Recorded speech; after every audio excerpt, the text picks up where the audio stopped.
নমস্কাৰ স্বাগতম জনাইছো আপুনি চাই আছে আফটাৰনুন এক্সপ্ৰেছ ষ্টুডিঅ'ত মই গীতাশ্ৰী প্ৰথমে ব্ৰেকিং নিউজ আজি পুনৰ মূল হুটিলৈ উভতি আহিছে এনএলএফপিৰ আৰু 22 জনকৈ নেতা কেডাৰ পুনৰ এবাৰ জনাইছো মূল হুটিলৈ এবাৰ উভতি আহিছে এনএলএফপিৰ নতুনকৈ 22 জনকৈ নেতা কেডাৰ কোকৰাঝাৰৰ ভূমকাৰ শিঙিমাৰী অস্ত্ৰ-শস্ত্ৰৰ সৈতে মূল হুটিলৈ উভতি আহিছে এই নেতা কেডাৰ কেইজন এনএলএফপিৰ প্লাটুন কমাণ্ডাৰ বি জাংখ্ৰী খাঙৰ নেতৃত্বত আহিছে এই দলটো আৰু কোকৰাঝাৰ আৰক্ষীয়ে লৈ আহিছে এই নেতা কেডাৰ কেইজনক 22 জনকৈ নেতা কেডাৰক লৈ অনা গৈছে ব্ৰেকিং নিউজ জনাইছে এই মুহূৰ্তত আজি পুনৰ মূল হুটিলৈ উভতি আহিছে মূল হুটিলৈ ঘূৰি আহিছে এনএলএফপিৰ 22 জনকৈ নেতা কেডাৰ কোকৰাঝাৰৰ ভূমকাৰ শিঙিমাৰীত অস্ত্ৰ-শস্ত্ৰৰ সৈতে মূল হুটিলৈ উভতি আহিছে নেতা কেডাৰ কেইজন এনএলএফপিৰ প্লাটুন কমাণ্ডাৰ বি জাংখ্ৰী খাঙৰ নেতৃত্বত আহিছে এই দলটো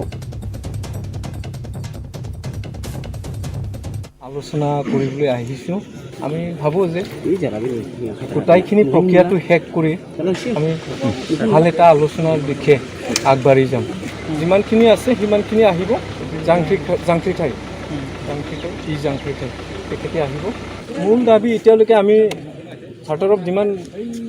চৰকাৰক দিয়া নাই তো আমি গোটাইখিনি লিডাৰ্ছ কেডাৰ্ছ গোটাইখিনিক আমি ডিজিনেটেড কেম্পত আনি কিনি আমি গোটাই একেলগে কথা পাতি চৰকাৰক আমি দাবী জনাম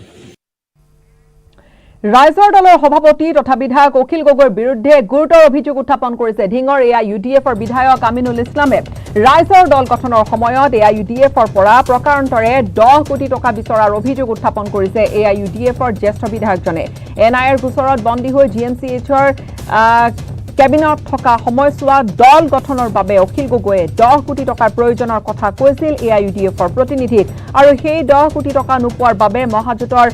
অংকত আউট লগোৱাৰ চেষ্টা চলোৱাৰ অভিযোগ এআইইউডিএফৰ বিধায়কজনৰ জিএমচিএইচৰ পেইং কেবিনেট থকাৰ সময়ছোৱাত অখিল গগৈয়ে বিজেপিৰ প্ৰতিনিধিৰ সৈতেও আলোচনাত মিলিত হোৱাৰো অভিযোগ আনিছে এআইইউডিএফৰ নেতাজনে অখিল গগৈয়ে পোনপটীয়াকৈ ধন বিচৰাৰ সলনি ধনৰ প্ৰয়োজনীয়তাৰ কথা কৈ প্ৰকাৰান্তৰে ধন বিচৰা বুলি অভিযোগ আনিছে আমিনুল ইছলামে পুনৰ এবাৰ জনাইছো আমিনুল ইছলামৰ কিছু বিস্ফোৰণ ৰাইজৰ দলৰ সভাপতি তথা বিধায়ক অখিল গগৈৰ বিৰুদ্ধে গুৰুতৰ অভিযোগ আনিছে ঢিঙৰ এআইইউডিএফৰ বিধায়ক আমিনুল ইছলামে ৰাইজৰ দল গঠনৰ সময়ছোৱাত এআইইউডিএফৰ পৰা প্ৰকাৰান্তৰে 10 কোটি টকা বিচৰাৰ অভিযোগ উত্থাপন কৰিছে এআইইউডিএফৰ জ্যেষ্ঠ বিধায়কজনে এনআইৰ গোচৰত বন্দী হৈ থাকি জিএমচিএইচৰ কেবিনেট থকাৰ সময়ছোৱাত দল গঠনৰ বাবে অখিল গগৈয়ে 10 কোটি টকাৰ প্ৰয়োজনৰ কথা উল্লেখ কৰিছিল এআইইউডিএফৰ প্ৰতিনিধিক আৰু সেই 10 কোটি টকা নোপোৱাৰ বাবে মহাজোঁটৰ অংকত বা মহাজোঁটত আউট লগোৱাৰ চেষ্টা চলোৱাৰ অভিযোগ আনিছে এআইইউডিএফৰ বিধায়কজনে আৰু লগতে এআইইউডিএফৰ বিধায়কজনে আমিনুল ইছলামে এইখিনিও কথা কৈছে যে জিএমচিএইচৰ পেইং কেবিনেট থকাৰ সময়ছোৱাত অখিল গগৈ বিজেপিৰ প্ৰতিনিধিৰ সৈতে আলোচনাত মিলিত হৈছিল অভিযোগ আনিছে আমিনুল ইছলামে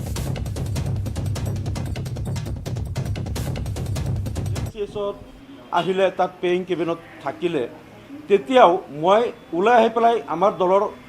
কৰ্ণধাৰ কমিটিত কথাখিনি আলোচনা কৰিছিলোঁ আমাৰ সভাপতি মহোদয়ৰ কৰ্ণগোচৰ কৰিছিলোঁ যে অখিল গগৈ ডাঙৰীৰ লগত এইখিনি আলোচনা হৈছে তেখেতেও এটা ৰাজনৈতিক দল অতি সোনকালে কৰিব আৰু তেখেতে এনেকুৱা কৈছিল যে তেওঁলোকৰ সংগঠনটো খুব ফাইনেন্সিয়েল ক্ৰাইচিছত আছে যদি আমি অলপ মহাজোঁটে বাহিৰৰ পৰা অলপ সহায় কৰিলে ভাল হ'ব এই কথাখিনি ময়ো আলোচনা কৰিছিলোঁ কিন্তু যিহেতু এটা বৃহৎ অংকৰ সহায় আমাৰ দলেও কৰিব পৰা অৱস্থাত নাছিল তাৰপিছত আমি খবৰ পালোঁ যে পেইং কেবিনেট থাকোঁতে জিএমচিএইচত বিজেপিৰ কোনোবা প্ৰতিনিধিও বোলে তেওঁৰ লগত সাক্ষাৎ কৰিছিল তাৰ পিছৰ পৰাই কিন্তু তেওঁৰ সুৰটো সলনি হৈ গ'ল আমি আচৰিত হ'লোঁ তাৰপিছত তেওঁ ক'লে যে মহাজোঁটত তেওঁ নাথাকে কিয় তাত এআইইউডিএফ আছে কাৰণে যেতিয়া মহাজোঁটত তেওঁক বাৰে বাৰে আমন্ত্ৰণ জনোৱাৰ পিছতো তেওঁ অংশগ্ৰহণ নকৰিলে মহাজোঁট গঠন হ'ল আমি চিট শ্বেয়াৰিঙৰ আলোচনা কৰি নিৰ্বাচনত অৱতীৰ্ণ হ'লোঁ তাৰপিছত কিন্তু অখিল গগৈয়ে দুই ধৰণে আমাক ক্ষতি কৰিলে আৰু দুই ধৰণে বিজেপিক লাভান্বিত কৰিলে যে তেওঁ তেনেকৈয়ে কৈছিল যে যিহেতু আমাৰ এতিয়া সংগঠনৰ কোনো পইচা নাই বা আমাৰ কেডাৰসকল এতিয়া কোনো অসমত চলা ফিৰা কৰিব পৰা অৱস্থাত নাই গতিকে কৈছিল যে 10 কোটিমান টকা হ'লে তেওঁ সমগ্ৰ অসমত তেওঁ এটা ৰাজনৈতিক দল খুলি সংগঠনটো শক্তিশালী কৰিব পাৰিব এই বিষয়টো অলপ চিন্তা কৰিব কৈছিল যে আমাৰ মহাজোঁটৰ যিবিলাক অংশীদাৰ দল আছে যাতে এই সুবিধাটো কৰি দিলে তেওঁ এটা ৰাজনৈতিক দল কৰি সমগ্ৰ অসমত শক্তিশালীভাৱে আত্মপ্ৰকাশ কৰিব আৰু তেওঁ মহাজোঁটত চামিল হৈ নিৰ্বাচনত বিজেপিক পৰাভূত কৰিব মানে এই কথাখিনি আলোচনা হৈছে না পিছত আমাৰ প্ৰতিনিধিও GMCSত গৈ তেওঁ সাক্ষাৎ কৰিছে তেওঁ সেম কথাটো কৈছিল আমাৰ যিহেতু ইমান টকা দিয়াৰ কেপাচিটি নাই টকাটো দিয়া হোৱা নাছিল তাৰপিছত দুদিন পিছত তেওঁ পাল্টি মাৰিলে যে মই মহাজোঁটত নাথাকোঁ কাৰণ AUDF সাম্প্ৰদায়িক দল আৰু তাৰপিছত তেওঁ মানে মহাজোঁটৰ বিৰুদ্ধে নিৰ্বাচন কৰিলে আৰু এই চিঠি এখন বিতৰ্কিত দি পেলাই মহাজোঁটৰ আৰু ক্ষতি কৰিলে বিজেপিৰ সহায় কৰিলে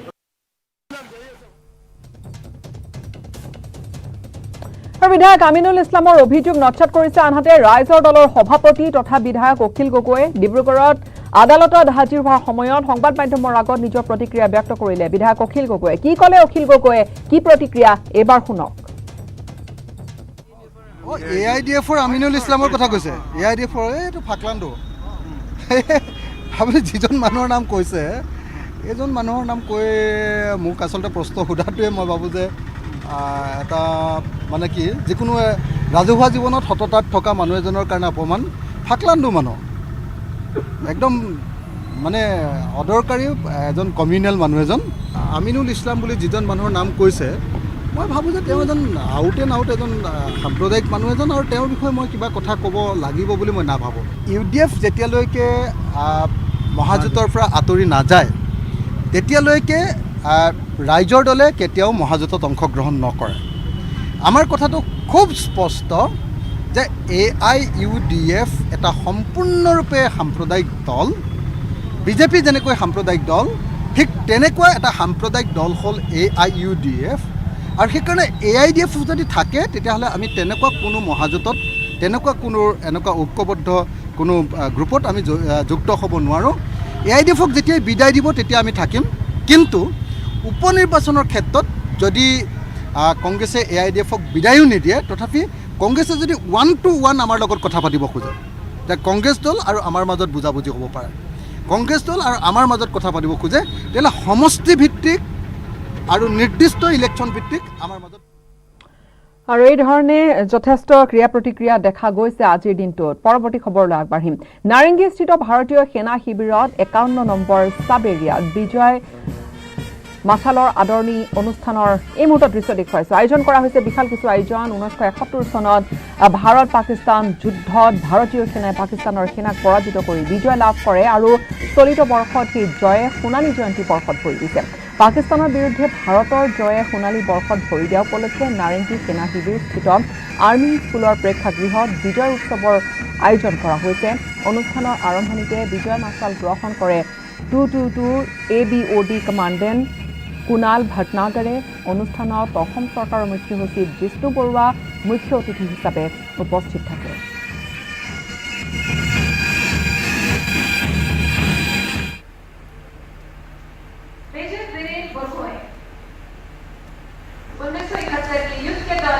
आपने Assam regimental training centre Shillong में मुक्ति वाहिनी को प्रशिक्षण आयोजित किया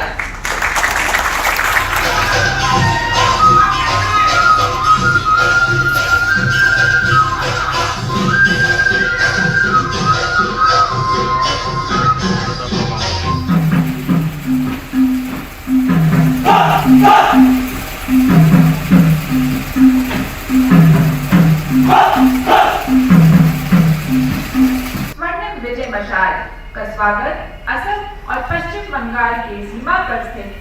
संकोच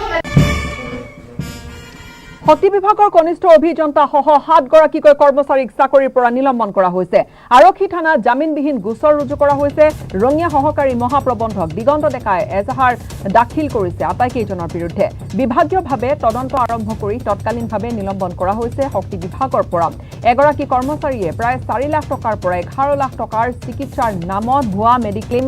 জমা কৰি ধৰা পৰিছিল বিদ্যুৎ বিভাগৰ ৰঙিয়াৰ 3টা কাৰ্যালয়ৰ 7 গৰাকীকৈ কৰ্মচাৰী আৰু তাৰ পিছতে লগে লগে চাকৰিৰ পৰা নিলম্বন কৰিছে 2 নম্বৰ ৰঙিয়া বৈদ্যুতিক সংবন্ধলৰ কনিষ্ঠ অভিযন্তা জ্যোতিষ ডেকা 4 গৰাকী লাইনমেন সহকাৰী মহাপ্ৰবন্ধকৰ কাৰ্যালয়ৰ head assistant Umesh Das 2 number Rangia বৈদ্যুতিক সংবন্ধলৰ সহায়ক বিশ্বজিৎ বৰ্মনকো আৰু বিভাগীয়ভাৱে গোচৰ তৰিছে তেওঁলোকৰ বিৰুদ্ধে চৰকাৰী বিভাগৰ বিষয়া কৰ্মচাৰীয়ে এনেদৰে প্ৰায় ৪৫ লাখ টকাৰ ভুৱা বিল জমা কৰি চৰকাৰৰ পৰা ধন সৰকাব বিচৰাৰ পিছত শক্তিমন্ত্ৰী বিমল বৰাই এতিয়া কি ব্যৱস্থা গ্ৰহণ কৰে সেয়া সময়তে লক্ষণীয় হ'ব আৰক্ষীয়ে ইতিমধ্যে তদন্ত আৰম্ভ কৰিছে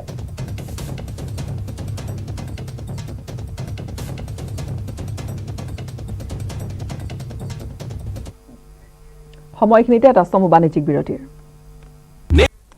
স্বাগতম জনাইছো আপুনি চাই আছে আফটাৰনুন এক্সপ্ৰেছ স্যানিটাইজাৰ হানিকাৰক নেকি ভ্যাকচিনে কি আপোনাৰ ডিএনএ হলাই দিব পাৰে নেকি টিকা ললে আপোনালৈ কোভিড-19 সংক্ৰমিত হ'ব নেকি এনে কিছু প্ৰশ্ন আপোনাৰ মনলৈ আহে নেকি বাৰু যি নহওক এতিয়া এনে এখন প্ল্যাটফৰ্ম আপুনি পাব য'ত সকলো এনে ধৰণৰ প্ৰশ্নৰ উত্তৰ আপুনি লাভ কৰিব পাৰিব সকলো উত্তৰ পাব ফোনতে কোভিড-19ৰ টিকাকৰণক লৈ নেটৱৰ্ক 18 আৰু ফেডাৰেল বেংকৰ সজাগতা অভিযান সঞ্জীৱনী আ শট অফ লাইফ শীৰ্ষক এই সঞ্জীৱনী হেল্পলাইন আজিৰে পৰা মুকলি কৰা হৈছে আপুনি মাত্ৰ 9797773753 এই নম্বৰত প্ৰশ্ন আপুনি পঠিয়াব পাৰে আৰু আপুনি লগে লগে পাব উত্তৰটি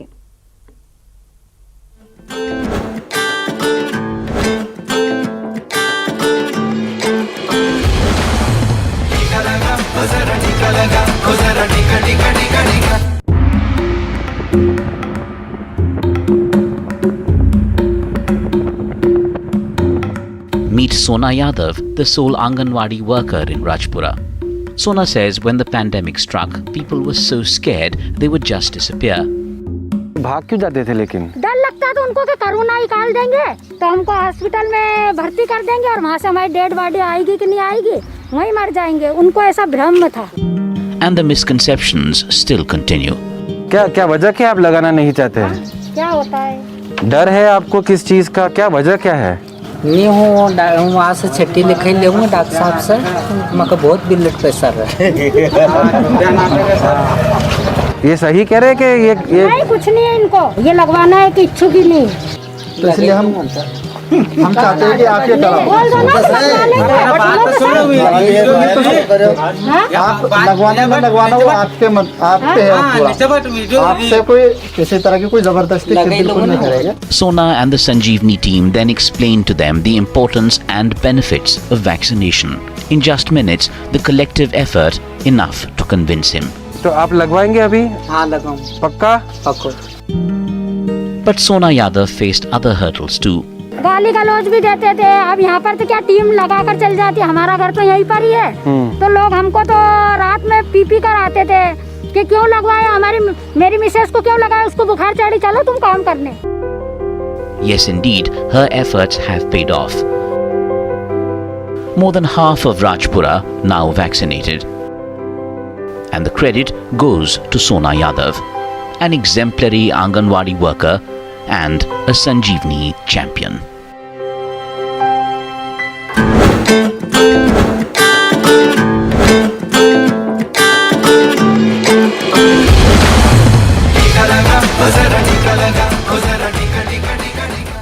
কোভিড-19ৰ টিকা লগোৱাৰ বাবে একাংশ লোকক মান্তি কৰোৱাটোৱে সহজ নহয় একাংশ উৰা বাতৰি আৰু সাধু কথা এনেকৈ বিয়পি পৰিছে যে টিকাকৰণৰ বাবে একাংশ লোকে আগ্ৰহ হেৰুৱাই পেলাইছে কিন্তু সকলোৰে ঊৰ্ধত মধ্যপ্ৰদেশৰ এগৰাকী অংগনবাদী কৰ্মীয়ে তেওঁৰ কৰ্তব্যৰ প্ৰতি উল্লেখনীয় অৱদান আগবঢ়াই তেওঁৰ আদিবাসী গাঁৱৰ সকলোৰে টিকাকৰণ কৰোৱাইছে আৰু নেটৱৰ্ক 18 আৰু ফেডাৰেল বেংকৰ সজাগতা অভিযান সঞ্জীৱনী আ শট অফ লাইফে মধ্যপ্ৰদেশৰ ইন্দোৰ জিলাৰ স্পৰ্শ কৰিছে তাতে সোনা যাদৱ নামৰ দেখাত একেবাৰে সাধাৰণ যেন লগা স্বাস্থ্যকৰ্মী গৰাকীক লগ পাই দেখাত সাধাৰণ যেন লাগিলেও তেওঁ এতিয়া সঞ্জীৱনী চেম্পিয়ন আৰু এই সন্দৰ্ভত আমি প্ৰতিবেদন আগবঢ়ালো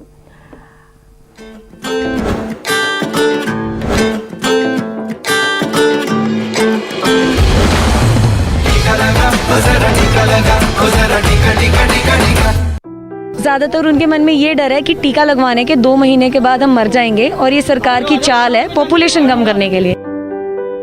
People are really confused in which vaccine to get. Just the thing is that they have not a clear information about vaccination. The scientific terminology they are not understanding. Are you also feeling confused about COVID-19 and vaccines?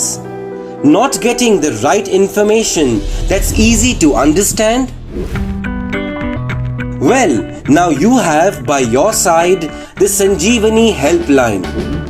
an easy-to-use chat service on WhatsApp that can answer all your frequently asked questions. Launched by Network 18 and Federal Bank's Vaccine Awareness Campaign, Sanjeevani, a shot of life. Simple and user-friendly. All you have to do is to start a conversation and ask your queries on the number 7977773753. Your questions could be on COVID-19, the virus that has caused this pandemic, or on vaccines and vaccination, or on myths and misconceptions.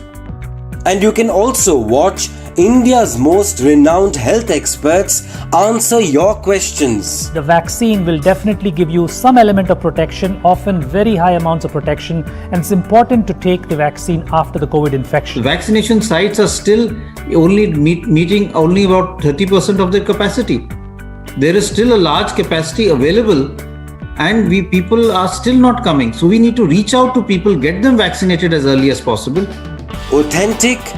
accurate, verified. The Sanjeevani Helpline. Anytime, anywhere. Always by your side.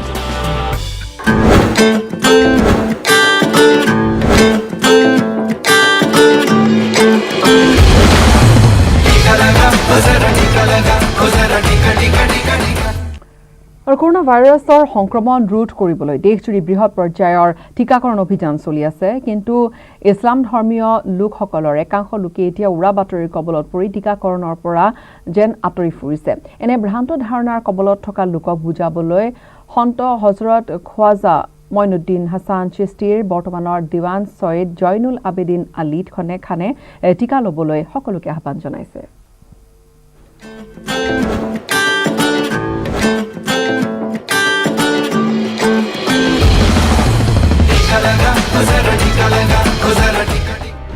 Corona মহামাৰীয়ে লাখ লাখ লোকৰ প্ৰাণ ললে, কিন্তু আজি ইয়াৰ পৰা শিক্ষা গ্ৰহণ কৰাৰ সময় আহি পৰিছে, কিয়নো কৰোনাৰ প্ৰথমটো লহৰত মানুহৰ মাজত কৰোনাক পৰাস্ত কৰিবলৈ কোনো হাতিয়াৰ নাছিল, কিন্তু এতিয়া আৰু তেনেকুৱা নহয়। আজি সমগ্ৰ দেশজুৰি কৰোনাক পৰাস্ত কৰিবলৈ মজুত আছে টিকা, কিন্তু পৰিতাপৰ বিষয় কৰোনাৰ বিৰুদ্ধে পৰ্যাপ্ত পৰিমাণৰ টিকা মজুত থকাৰ পিছতো এনে একাংশ লোক আছে যিয়ে টিকাকৰণৰ পৰা পলাই ফুৰিছে। উৰা বাতৰিৰ কবলত পৰি বাস্তৱ সত্যৰ পৰা দূৰত আছে সেইসকল লোক। কিন্তু টিকাকৰণক লৈ মুছলমান সম্প্ৰদায়ৰ মাজত চলি থকা ভ্ৰান্ত ধাৰণা তথা উৰা বাতৰিৰ কবলৰ পৰা সেইসকল লোকক ৰক্ষা কৰিবলৈ সুফি সন্ত হজৰত খোৱাজা মইনুদ্দিন হাছান চিস্তি দৰগাহৰ দিৱান শ্বেখ জয়নুল আবেদিন আলী খানে টিকা গ্ৰহণ কৰিবলৈ আহ্বান জনাইছে।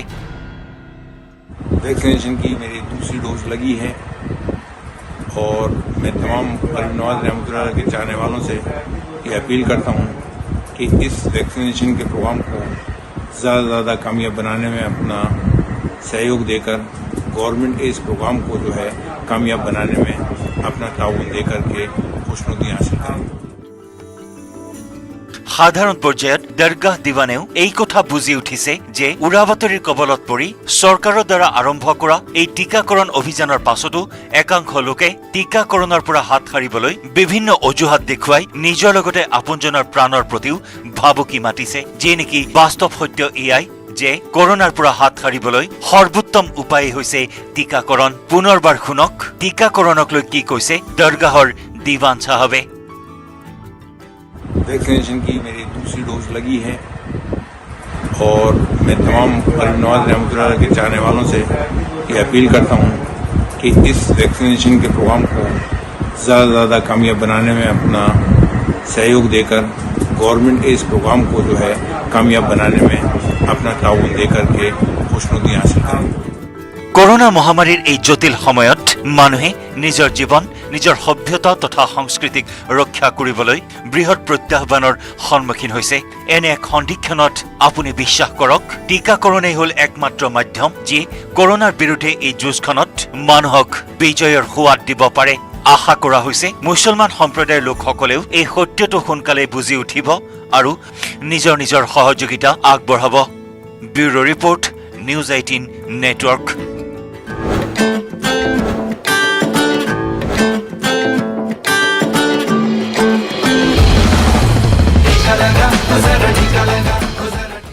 পৰৱৰ্তী কিছু খবৰ মাজলৈ আগবাঢ়িম। জাগুনৰ কথাচেমাত বনৰীয়া হাতীৰ মৃত্যু ঘটিছে। বিদ্যুৎস্পৃষ্ট হৈ মৃত্যু হোৱা বুলি সন্দেহ কৰিছে স্থানীয় লোকে। খাদ্যৰ সন্ধানত কাষৰীয়া বনাঞ্চলৰ পৰা ওলাই আহিছিলে হাতীটো আৰু কোনো লোকে বিদ্যুৎ সংযোগ কৰি ৰখাৰ ফলতে বিদ্যুৎস্পৃষ্ট হৈ মৃত্যু হোৱা বুলি সন্দেহ ৰাইজৰ। ইতিমধ্যে ঘটনাস্থলীত বন বিভাগৰ লোক উপস্থিত হৈ হাতীটোক মৰণোত্তৰ পৰীক্ষা কৰাৰ লগতে সৎকাৰৰ ব্যৱস্থা কৰিছে।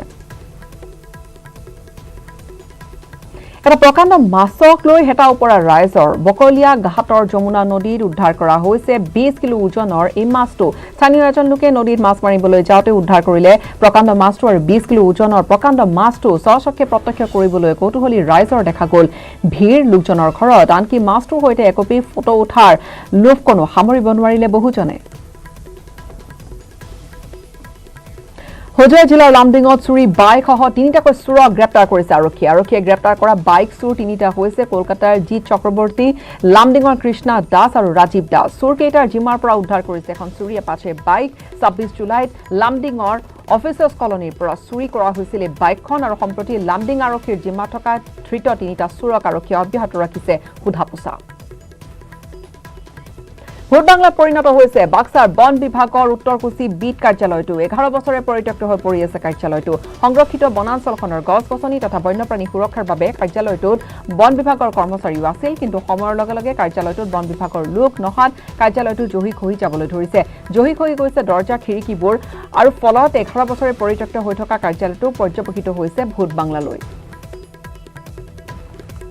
অসম চৰকাৰৰ হঠকাৰী সিদ্ধান্ত বাতিলৰ দাবী পাঠশালাত কৃষকৰ অৱস্থান ধৰ্মঘট। পাঠশালা জলসিঞ্চন সংমণ্ডল কাৰ্যালয়ে পাঠশালাৰ পৰা অন্য স্থানলৈ স্থানান্তৰ কৰাক লৈ কৃষকে সাব্যস্ত কৰিছে প্ৰতিবাদ। কোনো কাৰণতে পাঠশালাবাসীয়ে নামানে চৰকাৰৰ এনে সিদ্ধান্ত। ৰাইজৰ দাবী মানি নললে আৰু পৰিৱেশ ভয়ংকৰ কৰি তোলাৰ হুংকাৰ ৰাইজৰ।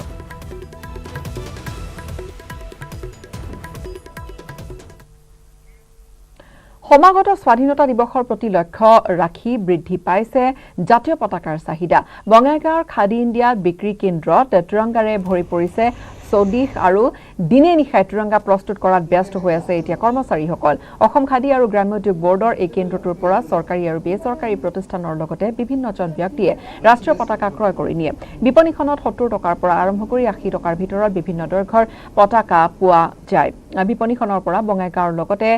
চিৰাং, কোকৰাঝাৰ আদি জিলাৰ পৰাও বিভিন্নজনে ৰাষ্ট্ৰীয় পতাকা ক্ৰয় কৰে। দামবিলাক আমাৰ এইবিলাক 4-5টা সাইজৰ আহে। এইবিলাক বিশেষভাৱে চৰকাৰী কাৰ্যালয়, ডিচি অফিচ, কোৰ্ট আৰু চাৰ্কেল অফিচ, SDO অফিচ এইবিলাকে লয়। তাৰ বাহিৰে কেতবোৰ বেচৰকাৰী অনুষ্ঠান আছে, অনুষ্ঠান প্ৰতিষ্ঠান সিহঁতেও লয়, স্কুলতো লয়। এনেকুৱা সাইজবিলাক আছিল 6x4 যিটো সাইজ মানে ফুট, এইটোৰ দাম হ'ল 600 টকা। ইয়াৰ সৈতে সময় হ'ল এতিয়া বাতৰিৰ পৰা বিদায় লোৱাৰ। নমস্কাৰ।